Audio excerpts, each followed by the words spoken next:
কোথা থেকে শুরু করব আর কোথা থেকে শেষ করব কথাই খুঁজে পাই না।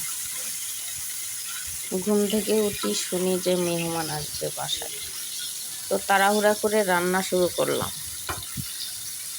প্রথমে ডিম সিদ্ধ দিয়েছিলাম, তো ডিম সিদ্ধ হয়ে গেছে। এখন ডিমগুলো একটু তেলে ভেজে নিচ্ছি, হলুদ, লবণ, মরিচ গুঁড়ো দিয়ে। এভাবে একটু ভেজে নিচ্ছি দ্রুত। আর এদিকে আমি রান্না করছি হচ্ছে খাসির মাংস।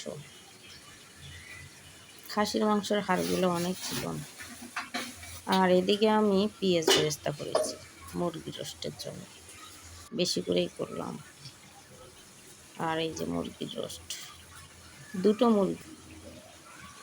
দুটো মুরগির রোস্ট করার জন্য নিয়েছিলাম। তো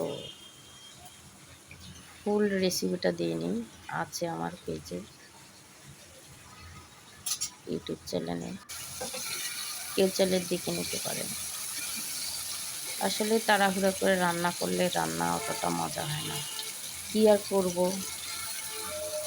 তাড়াতাড়ি করছি।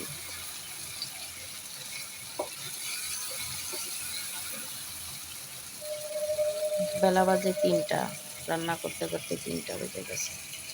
তারপর রান্না শেষ করতে পারছি না। প্রায় বছরখানিক কিছু হলো করার নেই, কাচ্চি বাড়ি থেকে কাচ্চি একটার পর বিরিয়ানি একটা রান্না করছি। শুনেছিলাম অন্য কথা। আরও কিছু রান্না করছি, তারপর থেকে সেমাই খাসি রান্না মাংস করেছি। খাওয়া বাদ দিয়ে দিয়েছি। এখন আবার রোগের জন্য খাসির মাংস খাওয়া হচ্ছে। তারপরে কিন্তু লাচ্ছি হাড়গুলো তো তৈরি করেছি। মোটামুটি বড় বড়ই লাগছে আমার কাছে। আর ওগুলো মাংস ভিডিও তেমন করার একটা সময় স্বাদ পাইনি, না। রান্নাটাই এই ভিডিও খাসির করতে মাংস পারছি রান্না না। করেছি আরো একদিন, ভিডিও করলে কিন্তু অনেক আজকে সময় রান্না লাগে। করলাম আবার। আমার আপনাদের হাজবেন্ড তো সঙ্গে ভিডিও ভিডিওটা করতেই দিলাম এই দিচ্ছে না, কারণে, কারণ বলে খাসির যে মাংস হয় সফট এত কষ্ট করে এবং কি হবে, খাসির মাংসের যে আঁশগুলো তুমি থাকে শুধু ওগুলো হয় কষ্টই করতেছো অনেক চিকন। বছরের পর দেখুন বছর, বন্ধুরা, ফেসবুক তো একদম মোটা তোমাকে মোটা কিছুই মনে দিচ্ছে হচ্ছে না। আমার তো কাছে। আমি বলছি আর কে কি হাড়গুলোও দিল খুব মোটা। ওটা আর দেখবো না। এর আগেও খেয়েছি আমার আমি, শখ এত হাড় মোটা রান্না খেয়ে নেই। করব, ভিডিও করব। তো এখন মনে হচ্ছে যাই আমার হোক, কাছে মাংসগুলো, শখটাই হাড়গুলো মোটা। পূরণ করি। নিশ্চয়ই বড় ছাগলের মাংস এটা, বড় খাসির মাংস। না দিলে না দেবে ফেসবুক। ফেসবুক অভিমান করেছে নিশ্চয়ই, আমি কোথাও ভুল করেছি কিনা জানি না, এই জন্য আমাকে কিছুই দিচ্ছে না। আর এদিকে বড় একটা তরমুজ নিয়ে আসছে, কিছু ফল নিয়ে আসছে, কেটে কেটে রাখলাম। আর তরমুজটা কাটবো, তরমুজটা অনেক বড় ভারী, এভাবে কাটতে পারছে না। তো আমার হাজবেন্ড বলছে পারবা, আমি সাপোর্ট করছি। তো ও আবার সাপোর্ট করছে, আর এদিকে আবার আমি কেটে নিচ্ছি কোনো রকম। একদম মসমস করতেছে তরমুজটা, কারণ 3 থেকে 4 ঘন্টা আমি পানিতে ভিজে রেখেছিলাম। একদম টাটকা তরমুজ হয়ে গেছে।